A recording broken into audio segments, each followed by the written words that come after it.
New student loan forgiveness, a new update in the Ripple versus the SEC case, as well as some predictions. And the last thing that we're going to be going over, and probably the biggest news, is Israel and Hamas are at a war right now and how this is going to affect the United States as well as our economy. So make sure you guys tune in all the way to the end of this video to find out all the details. Hey guys, it's Ryan with Big Dog Investing. Thank you guys for tuning in to my channel. If you guys could do a couple of things for me, if you guys could go ahead and like, comment, subscribe to my channel if you guys have not done so already. Click the bell notification down below so YouTube can send you guys notifications whenever I release videos. Watch my videos all the way to the end. And if you guys could share my videos and share my channel with anyone, I'm trying to grow my channel as much as I can, and I definitely need your guys' help in doing so. Getting started today is going to be Monday, October 9th. The total market cap for all cryptocurrency right now is $1.07 trillion. This is a 0.92% decrease on the day today, so we're a little bit down since our last video. Fear and greed index right now, we're at a 43, kind of about the same. We're still neutral. Bitcoin's still staying in that $27,000 range right now, $27,653. Ethereum dropped below 1,600 right now at $1,588. And XRP did drop below 50 cents, currently 49.82 cents. Getting into our biggest gainers and losers on the day today, XTZ is going to be up 7.5%. Atom's going to be up 5.4%. And then we got STX is going to be up 2.8%. Biggest losers on the day today, XRD is going to be down 8.1%. FTT is going to be down 4.8%. And again, FTT right now, Sam Bankman-Fried, the founder and CEO or ex-CEO of the FTX exchange right now, is in a court hearing right now. And that's mainly why, in my opinion, again, no financial advice, this one's down. And then Hex is going to be down 4.5%. Getting into our news, and mainly what's going to be focused on is the United States and the global side. We'll touch cryptocurrency towards the end of this video, but it's not really crypto friendly or crypto heavy in this video because there's a lot going on right now that's going to be affecting all markets. California will officially ban Skittles and other candies from the state starting in 2027, mainly just do a lot of the ingredients that are considered carcinogens. So maybe a lot of these candy companies, what they're going to end up doing is fixing their ingredients, kind of like what they had to do in Europe, so they could be sold in the state of California. Obviously, that's a big state with a lot of people, so they're going to obviously fix that. 7 years ago, Hillary Clinton infamously labeled half of our country deplorables or irredeemables, mainly because she was in a election with our former president Trump and did lose that. And now is labeled the extremist Republicans and a cult and called for their formal deprogramming. In my opinion, this is completely ridiculous. If this was the other way around, we would just be having this all over the news, in my opinion. So to have somebody in power who was the former Secretary of State, as well as somebody who was a presidential candidate, calling the other side of the aisle this is kind of ridiculous, in my opinion. Right here, there's a new border wall that's going to be constructed. One of the reporters says, if the border wall is ineffective, why is DHS Secretary saying that it is necessary to prevent unlawful entries in the United States? The press secretary says, I have not seen that. And then says, the reporter says it was in a notice. And she kind of says, yeah, I know there was a notice that went out. I haven't read it yet. But this was money was funded for the border wall. And again, our president Biden said that this is not going to be no more border walls going to be built while he's in office. And turns out that's a complete lie. They did sell some of the border wall. So Biden disposed of something like $300 million worth of the border wall for less than $5 million. It was actually sold for $2 million. So we had $300 million worth of materials, and he ended up selling it for $2 million. And now they're going to have to buy some of that back up. But if you were the other president, building the wall is considered this, and then now it's like, well, okay, we're going to do it anyway to help with what's going on and the struggles that a lot of our cities are in right now. President Biden announces that he is canceling an additional $9 billion in student loan debt. In my opinion, this is just buying votes. No way about it. There's some stipulations with this. This new one is, I believe it was 10 years of public service and continuous payments, and your student loans would be forgiven. So obviously, congrats to those who did get their student loans forgiven. Obviously, that's going to help out a lot of other people, but again, it's at the taxpayers' dime. And then eventually, what's going to happen with all this? Who's going to end up paying for it later on? And then also one of the biggest things is we are kind of in a debt right now. We are in like $35 trillion worth of debt, and it keeps getting worse. Zach Rector shares that there's a bank crisis update, as evidenced by the speech by the FDIC Martin Grunberg delivered at a conference yesterday. The FDIC is very much aware that both the level of uninsured deposits and the concentration for those uninsured deposits are among a handful of mega banks and a serious problem in the banking system. And he did link a website right here. It says after getting the largest bailout in US history in 2008, 85.5% of the 1.34 trillion in deposits at um, Citigroup, Citibank lack FDI insurance today. So a lot of these banks right now are not getting FDIC insured. You have to have $250,000 worth of money. Um, are under, and it's considered FDIC insured. Anything over that $250,000 is no longer insured. And multiple sources are saying this, that banks are bracing for a recession. So do with that you guys will. Markets will be affected if that happens. But our biggest news right here, Israelis Iron Dome intercepting missiles fired from Gaza. I'll play some of this, but there's a lot of stuff on the internet right now. I'm not going to be showing a lot of it. It's terrible what's going on in Israel, and then as well as other places in the Middle East right now, with Israel kind of retaliating for what happened. Music festival was attacked, and I think it was like 236 confirmed, and then countless others. I think there's over thousands right now that have been unfortunately no longer here due to this. Our former president did release a statement saying right here, these Hamas attacks are a disgrace, and Israel has every right to defend itself with overwhelming force. Sadly, American taxpayer dollars help fund these attacks. And he's talking about the $6 billion that we did in a prison swap with Iran. So we sent over six Iranians and $6 billion in exchange for six Americans that were being held captive. We brought so much peace to the Middle East through the Abraham Accords, only to see Biden whittle it away at a far more rapid pace than anyone thought possible. Here we go again. And then the Secretary of State Anthony Blinken has admitted that the $6 billion financial package for Iran that he and Joe Biden endorsed has unfortunately been used to support terrorism. So again, it was confirmed through that. And then Israel Prime Minister says airstrikes in Gaza are just the beginning of what Israel will do next, and resonates for generations to come. So he's talking basically about a whole extinction in this area. Biden has called a lid before the noon on the second day. So on the first day of the attacks, he held a barbecue with the live band, and wouldn't want to talk to the press. And then on the second day, right before noon, he's not really taking any questions about what's going on. He kind of just wants to go away and hide. In my opinion, this is completely ridiculous. We have a huge issue going on right now in the world, and us as the United States and our elected leaders need to be present during this and in front of the American people, kind of just giving us the reassurance that everything's going to be okay.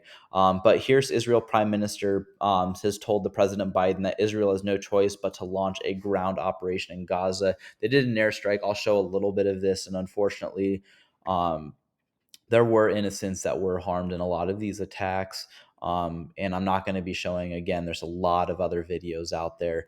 But it's just terrible. And then Israeli Defense Minister says there's no food, no electricity, no fuel, no water. We're fighting human animals, and we act accordingly. So they did turn off the water to the area in Gaza, and they've done a lot more also.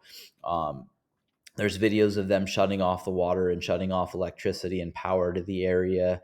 It's just going to keep on getting worse, in my opinion, and we pray for all those out there. But the US, France, Germany, Italy, UK will help Israel defend itself in a joint statement. So obviously, the world is coming together, who are friends or allies of Israel, and a lot of their treaties that were signed. Is this good or is this bad? It's up for you guys to make your guys's kind of sides, what you guys think.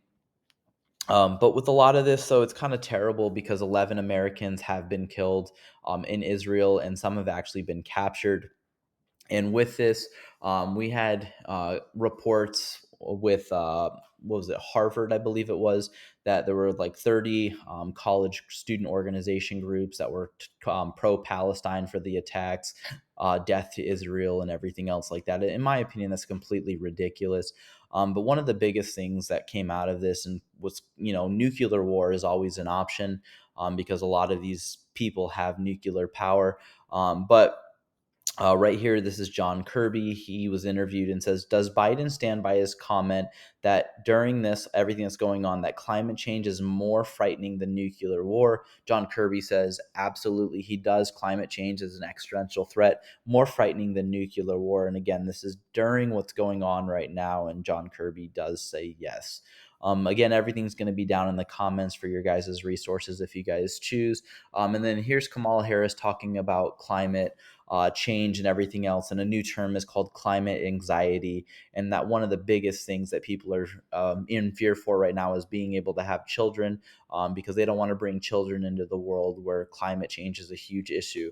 And in my opinion, this is a complete slap in the face, again, about what everything that is going on right now. That climate anxiety. We are so blessed to live in a first world country. And again, I do have followers from around the world, but I'm talking about mainly here in the United States, or if you do live in a first world country. You guys don't have a lot of these issues that other countries have. We're not getting bombed. Okay. We're not at risk right now or anything else. And they're saying that climate anxiety is a real thing. Like, start taking a look in the mirror and seeing everything else that's going on in the world. But with war, Congress has been buying war stocks. Many bought defense company GD, General Dynamics. Numerous Republicans bought heavy into oil, energy companies with buys into XOM, DVN, and CVX. Democrats bought cybersecurity, FT. These companies lobby heavily with Congress. You guys can see right here, House, Oklahoma. Another one right here, House in Texas. We got more here, House, Florida, Washington, Oregon. These individuals in Congress are using their powers, and then also their positions to be able to benefit themselves. And this is why members of Congress, if they're in for 4 years, they're still coming out a millionaire, even though you're making $174,000. But with war, again, there's a lot of conflicting things. The stock's going to go down, and in my opinion, again, I do think that they will go down. They were a little bit up today, but again, there's a lot going on right now. Actually, I do think the stock market might have been closed due to Columbus Day, so that could have been Friday's readings. So that's my mistake on that one. But with this, gas prices are going to be going up, so the price of oil's already gone up. Zach Rector does share that exactly 60 years ago, the war that was happening, or the attack, on Israel from Hamas. This was the 60-year anniversary of the Yom Kippur War during of 1973. This was on October 6th, lasted till the 25th. And in the next 7 years, crude oil went from $5 to $50. Interest rates went from 6.5 to 18%. And then gold went from $42.22 to $837. Stocks lost almost 50% in the next year, so 52 weeks in the next year, but ended up about even. It took 7 years later for stock prices to go back and even out. If you guys want to, there's an interesting documentary. It's a long one. Again, it'll be in the comments. 43 minutes. Again, this is what conspiracies a little bit here and there. But again, this is very powerful stuff if you guys want to open up your guys' eyes a little bit, in my opinion. And again, you guys do your guys' own research on things and, kind of interpret your guys' own stuff that's going on. But in my opinion, this is a very resourceful, and you can kind of see where the money moves, especially when war happens. Getting into our Watcher Guru news, Elon Musk says that X will remove the like and retweet button from the timeline. Is that a pro or a con? Put it down in the comments. Joe Rogan says Bitcoin has the most likely possibility of being a universal currency. Bitcoin did reach an all-time high of $111 back in 2013. OpenAI and ChatGPT CEO Sam Altman says Bitcoin is a super logical and important step on the technology tree. Again, with our economy, or our US dollar, losing its global reserve value, another currency could pop up a little bit more. And in my opinion, I do think cryptocurrency will.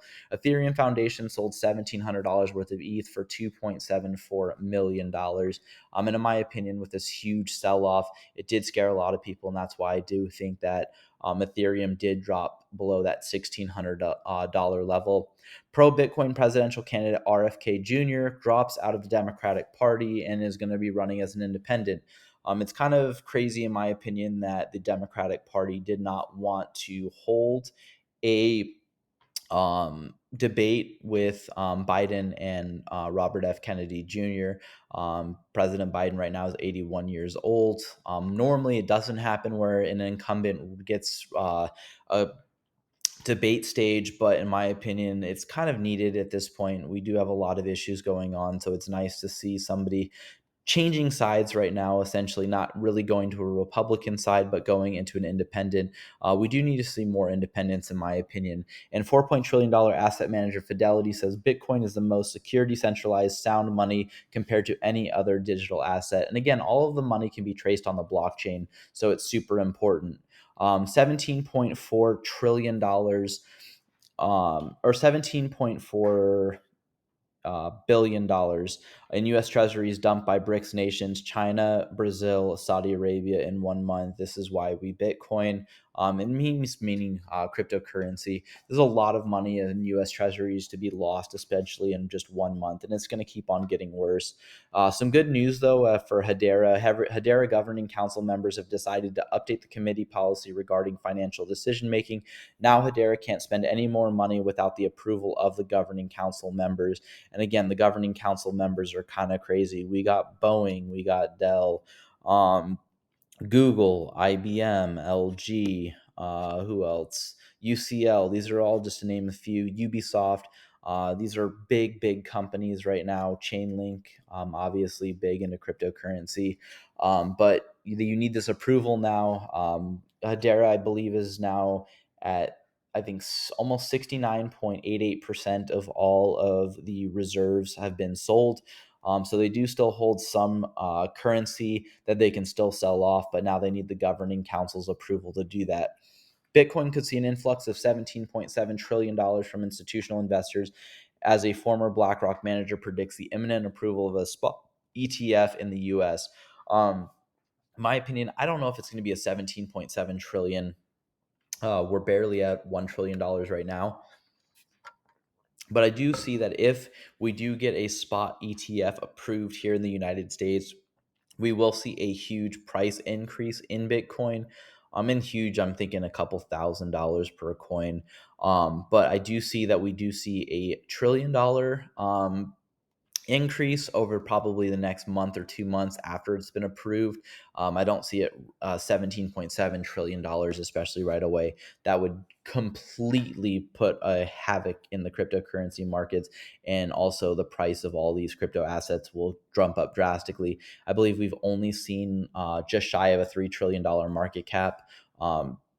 So go jumping to $17.7 trillion from investors would just destroy a lot of people's lives, in my opinion, because so many people will be buying in. And then at some point, the masses will start selling, and we'll see the worst things where people were what happened in 2016 and again in 2020, where people were taking out loans and stuff on their houses, buying into crypto and seeing that massive drops.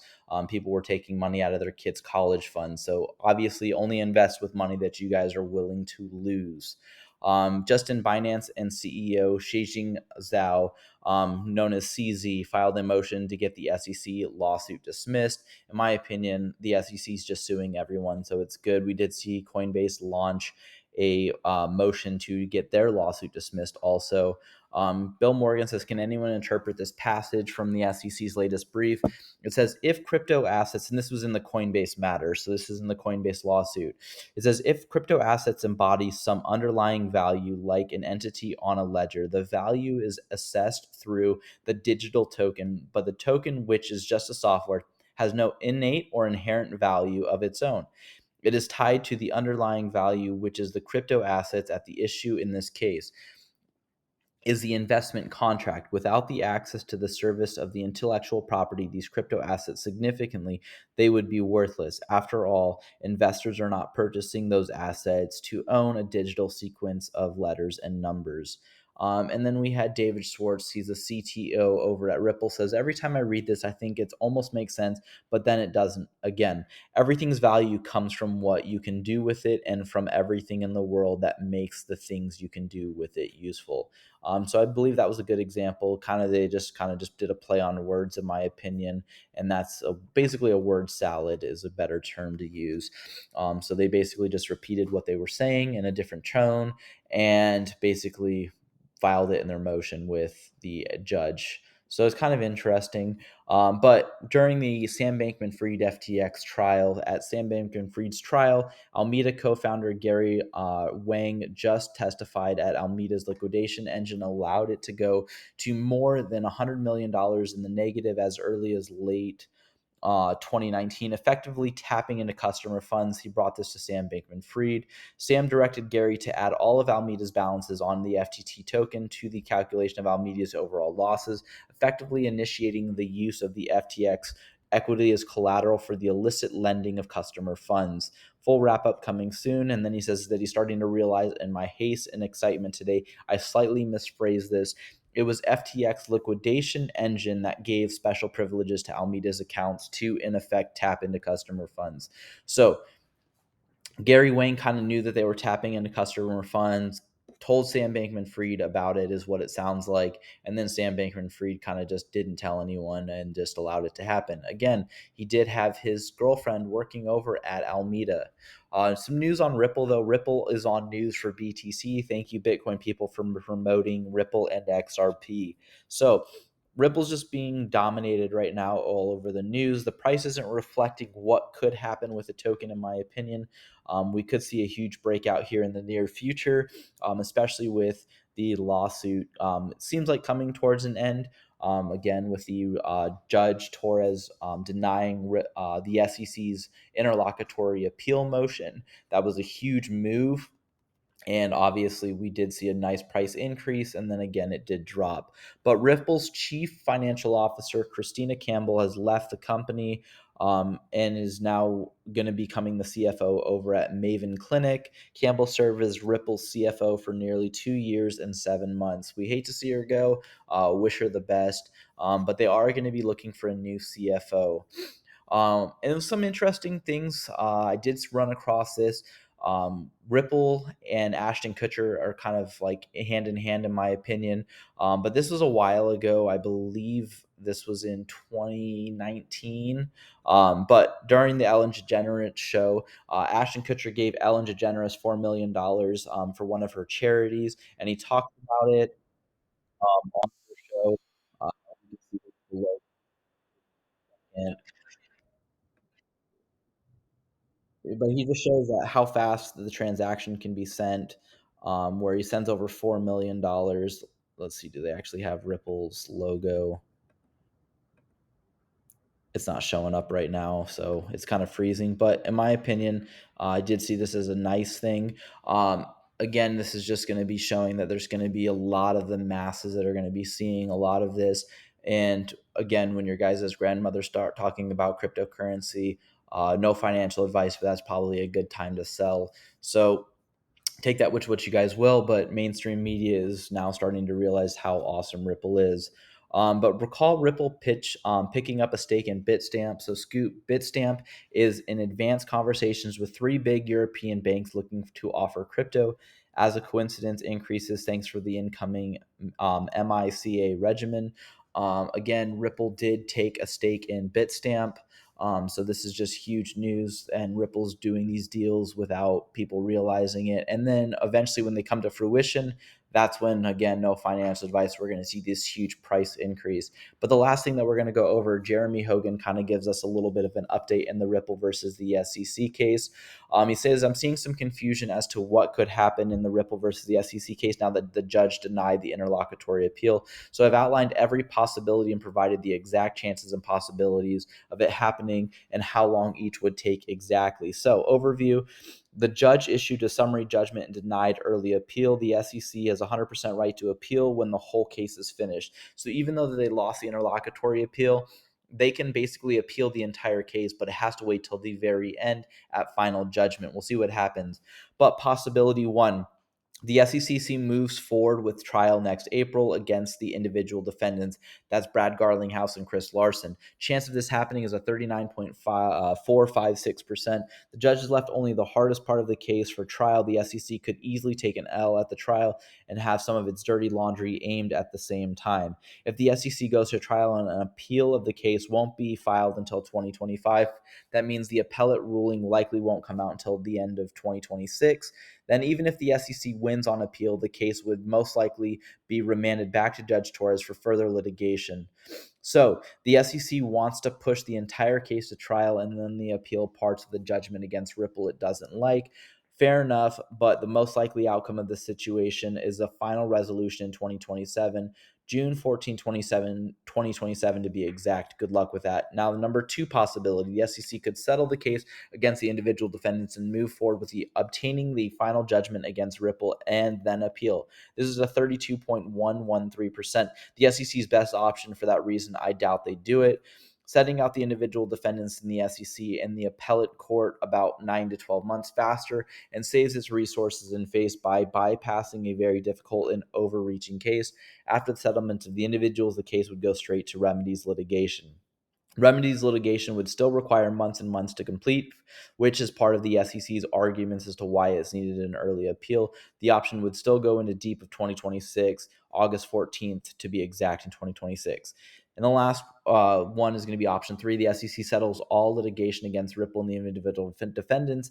Yes, this could happen at settlement conference, such as the judge required below, but the SEC has shown very little desire to comprise thus far. Settlement is a good option for the SEC. It gets to publish another win and collect a big check from the bad guys. The judges cleared this path for them by clarifying that her ruling only applies to the facts specific to the XRP, and the chance of this happening is going to be 18.987%. And the date for this is going to be 12/21/2023. And then he says, finally, something else that I had thought of that could happen. Who knows? Chance of it happening, 8.675%. As you can see, the SEC has a couple of bad sus-lengthy options. Meanwhile, the summary judgment and the law of the land and that can't even possibly change until 2026 at the earliest. So good news for the XRP token and XRP holders. Thank you guys for tuning in to the end of this video. I appreciate you guys. If you guys can invest with a big dog, stay on the porch. Thank you guys and have a good one.